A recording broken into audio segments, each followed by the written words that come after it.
derrière les réseaux sociaux et les sites classiques, existe une partie d'Internet beaucoup moins visible, le Darknet. Un endroit où l'anonymat est roi, un endroit où se cache une économie parallèle avec ses propres règles. Et c'est là qu'est née l'une des histoires les plus incroyables et les plus controversées du XXIe siècle. Silk Road, le tout premier grand marché noir en ligne.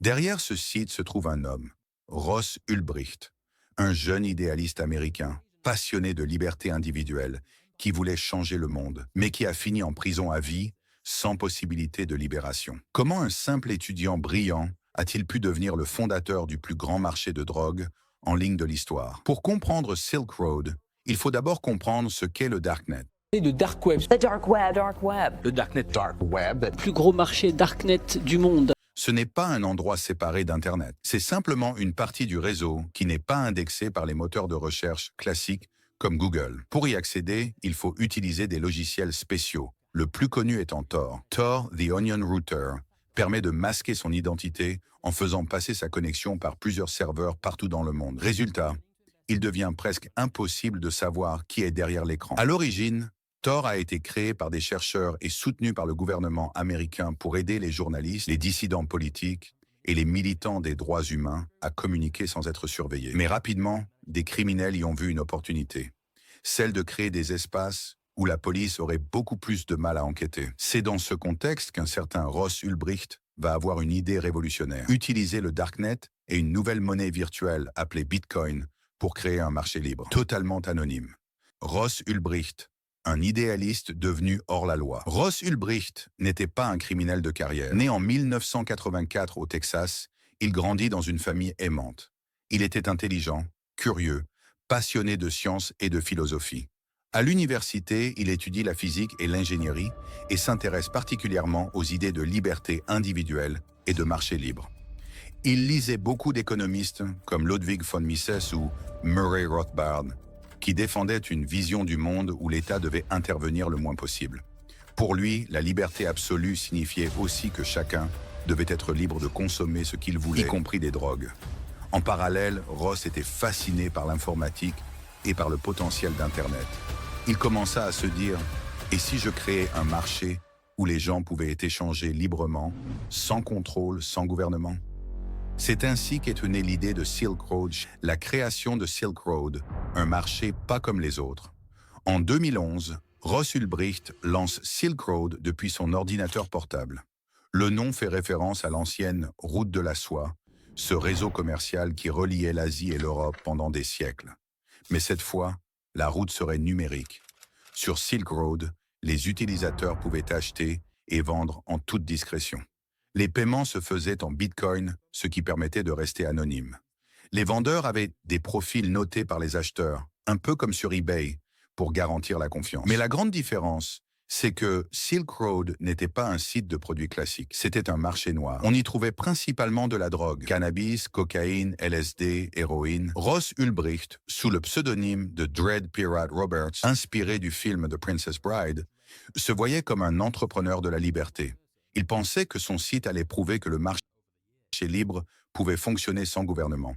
Mais rapidement, Silk Road allait devenir bien plus gros que ce qu'il avait imaginé. Comment fonctionnait Silk Road? Silk Road n'était pas un simple forum illégal. C'était un vrai site de commerce avec une interface soignée et des règles précises. Chaque vendeur devait payer une caution pour ouvrir une boutique, afin d'éviter les arnaques. Les paiements étaient gérés par un système d'escroc. L'acheteur envoyait les bitcoins au site, qui les libérait seulement une fois la marchandise reçue. Les colis, eux, étaient envoyés par la poste classique. Souvent, les vendeurs cachaient la drogue dans des emballages banals ou dans des objets du quotidien. Ross Ulbricht refusait cependant certaines choses. Pas de vente d'armes, pas de contrat de tueur à gages, pas de trafic d'êtres humains. Mais malgré ces limites, Silk Road restait un énorme marché de drogue, accessible à quiconque savait installer Tor. Très vite, Silk Road devint un succès mondial. Des milliers d'utilisateurs s'y connectaient chaque jour. Les transactions se comptaient en millions de dollars. La presse commença à en parler et le site devint une légende du Darknet.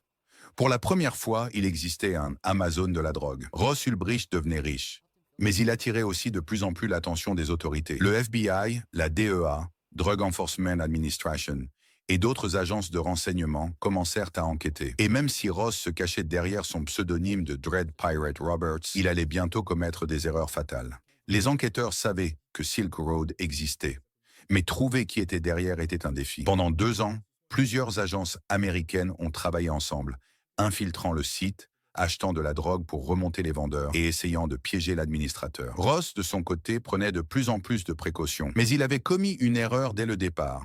Sur un vieux forum, il avait posté un message pour faire connaître Silk Road en utilisant une adresse email avec son vrai nom. À partir de là, les enquêteurs eurent une première piste. Ils finirent par identifier Ross Ulbricht à San Francisco. Il vivait dans un petit appartement, passait ses journées sur son ordinateur et semblait être toujours connecté. Restait à le prendre en flagrant délit, car pour prouver qu'il était bien Dread Pirate Roberts, il fallait l'arrêter alors qu'il était connecté au site en tant qu'administrateur. Le 1er octobre 2013, les agents du FBI mettent leur plan en action. Ross Ulbricht est repéré dans une bibliothèque publique de San Francisco. Il est assis avec son ordinateur portable, connecté à Silk Road. Les agents doivent agir vite.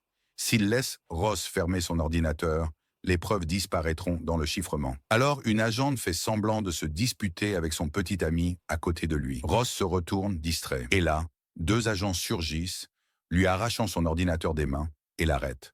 Sur l'écran ouvert, le tableau de bord de Silk Road. Les preuves étaient irréfutables. Le procès de Ross Ulbricht fut l'un des plus médiatisés des années 2010. Pour l'accusation, il était un criminel dangereux qui avait permis la vente massive de drogue. Pour la défense, il était un jeune idéaliste qui s'était perdu dans son projet. Mais le verdict fut sans appel. Ross fut condamné à 2 peines de prison à vie, sans possibilité de libération. Pour beaucoup, cette peine était disproportionnée. Après tout, Ross n'avait tué personne. Mais pour le gouvernement américain, il fallait envoyer un message clair. Personne n'était intouchable sur le Darknet. Même après la fermeture de Silk Road, l'idée avait fait son chemin. D'autres marchés noirs en ligne sont apparus. Silk Road 2.0, Alphabet, ANSA, tous reprenaient le modèle inventé par Ross Ulbricht. Le Darknet est devenu un écosystème à part entière, avec ses propres lois et ses propres risques. Et même si les autorités continuent de fermer des sites, d'autres réapparaissent toujours. Silk Road reste une histoire fascinante. C'est à la fois le récit d'un jeune homme qui voulait changer le monde et celui d'un système qui a échappé à son créateur. Ross Ulbricht est aujourd'hui en prison à vie, mais son idée continue de vivre dans le Darknet, dans les crypto-monnaies et dans les débats sur la liberté individuelle. Alors, que retenir? Que la liberté absolue peut parfois mener au chaos, que la technologie peut être utilisée pour le meilleur comme pour le pire, et que, sur Internet, rien ne disparaît jamais vraiment.